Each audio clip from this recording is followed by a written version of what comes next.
When you hear this sound, that's your signal to turn the page. Now, let's begin our story. Tell-A-Story presents Punky Brewster in Not All Rainbows Are Golden. Today was a very special day for Punky and Cherie. They'd been invited to become members of the Dazzlers, a secret club which met every day after school. Most of their friends would have given their right arms to join the Dazzlers. Before the meeting, the girls stopped by Punky's home to look in on Henry and Glomer, who were both sick with the flu. Henry couldn't help but hear the excited girls enter the house. Punky, is that you or a stampede of wild horses? It's just Cherie and me, Henry. You two made all that noise? Yeah. Well, try using a little less punky power next time, will you? Okay. Gee, Henry, you sound awful. I'm sick, Punky. I'm supposed to sound awful. Listen, could you get my cough medicine for me? I thought it wasn't allowed to get into your medicines. You're not, but this time I'll make an exception. While Cherie went to check on Glomer, Punky walked to the bathroom cabinet and found it filled to the brim with bottles of every kind. Not knowing which was which, she brought everything to his bed. Holy mac-and-ollie, Henry! What is all this medicine for? Well, to tell you the truth, Punky, I don't know. Seems as though every time I don't use up a prescription, I just throw the leftovers in the cabinet. Punky helped Henry find his cough medicine.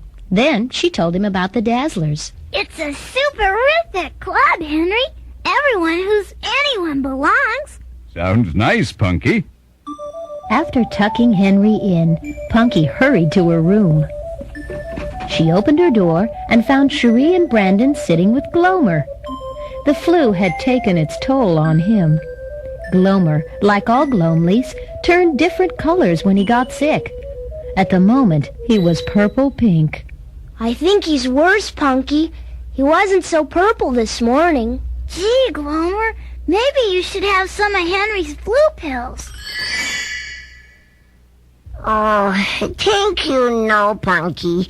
Glomley's not allowed to take wignappers or zignappers unless given by doctor. How come? Oh, because easy to abuse. Take when not necessary can be very dangerous. Come on, Punky, we're gonna be late. Glomer will be okay. The Dazzlers always met at Andrea Harper's house while both of her parents were at work. When Punky and Cherie arrived, everyone was wearing their colorful Dazzlers jackets. Andrea quickly noticed how much Punky and Cherie were impressed. You guys have to prove you really want to become Dazzlers before we can let you in. Tomorrow we want you to bring something expensive from home and leave it with us as kind of a deposit. Why? It'll prove that you trust us and you're loyal to the Dazzlers. Well, okay. But I don't see why I need to prove anything. Just do it. Oh, and Punky, bring some cooking wine too. Are we going to cook? Punky, I guarantee you'll really be cooking. The next day at school, Punky and Cherie received a lot of attention from their classmates about the Dazzlers. This made them feel very special indeed. So, of course, they gave glowing descriptions of the club. When Punky came home, she made sure Henry was okay, and then went to see Glomer. Glomer, you're blue. If lucky, me be orange by tomorrow. I think you make a better Dazzler than me. Punky started to search her room for something to bring to the meeting. What you look for, Punky? Something expensive. Cherie and I have to bring it today. Why? So Andrea will know we want to be Dazzlers more than anything else. I know. I'll borrow one of Henry's camera lenses. Punky. It'll be okay. I'll return it soon, so he probably won't even miss it. Punky found the lens and almost left. But then she remembered the cooking wine and found some in the kitchen cupboard. She felt bad not telling Henry about borrowing the camera lens, but she was sure he'd understand how difficult it was to join such a popular club. Andrea was waiting by the front door when Punky and Cherie arrived. Great, Punky. You brought your stuff and the cooking wine. Come on in. This is gonna be fun. I didn't think cooking was that much fun. You'll see. Andrea gave paper cups to everyone. Then each of them took a sip. Andrea noticed Punky and Cherie weren't joining in. Come on, you guys. This is great. I don't know. Hey, you want to be Dazzlers, right? Besides, it's just cooking wine. There's nothing written on the bottle about it being dangerous, is there? Punky and Cherie pretended to go along, but they didn't even like the smell of the wine. Andrea, when does the fun part of being a Dazzler begin? This is the fun part, Punky, but it gets better. Tomorrow we're going to have fruit salad. Cherie thought this sounded delicious, but Punky wasn't so sure. That night, Punky couldn't sleep. Something bothered her about the Dazzlers. She needed to talk to someone, so she finally woke up her Glomly friend. Glomer, I really, truly want to be a Dazzler, but they do stuff I don't like. What they do, Punky?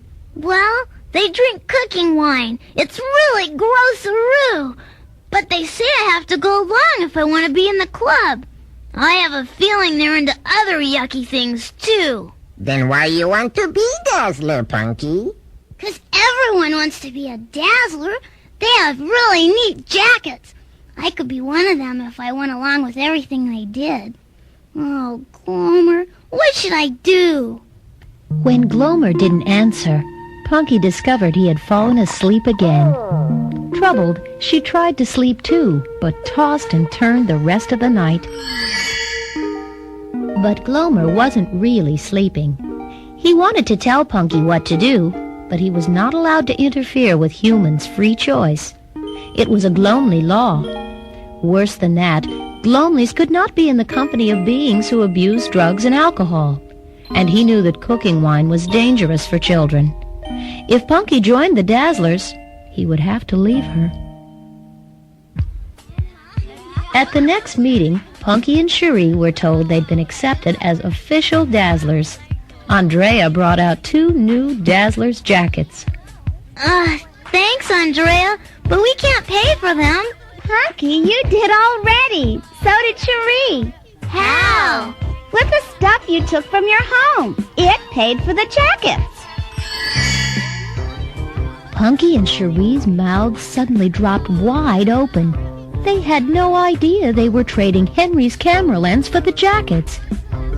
Before they could think of anything to say, Andrea produced a bowl that was filled with pills of all sizes, shapes, and colors. As she talked, Andrea began to slur her words. This is fruit salad.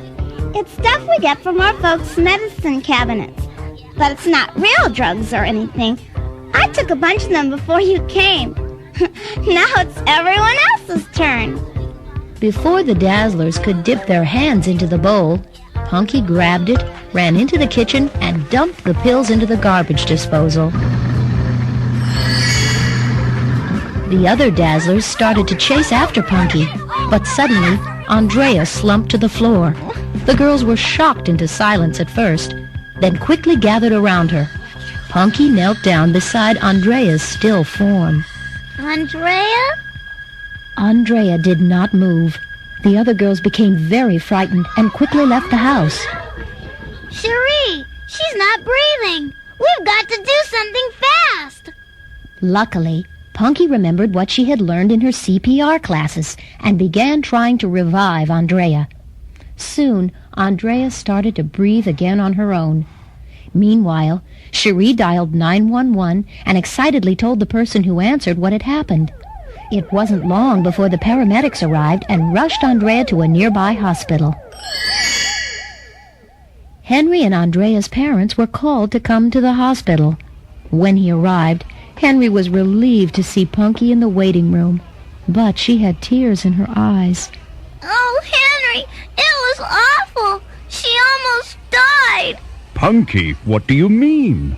At that moment, a drug counselor walked up and began to tell Henry about the Dazzlers. Punky and drugs? My Punky?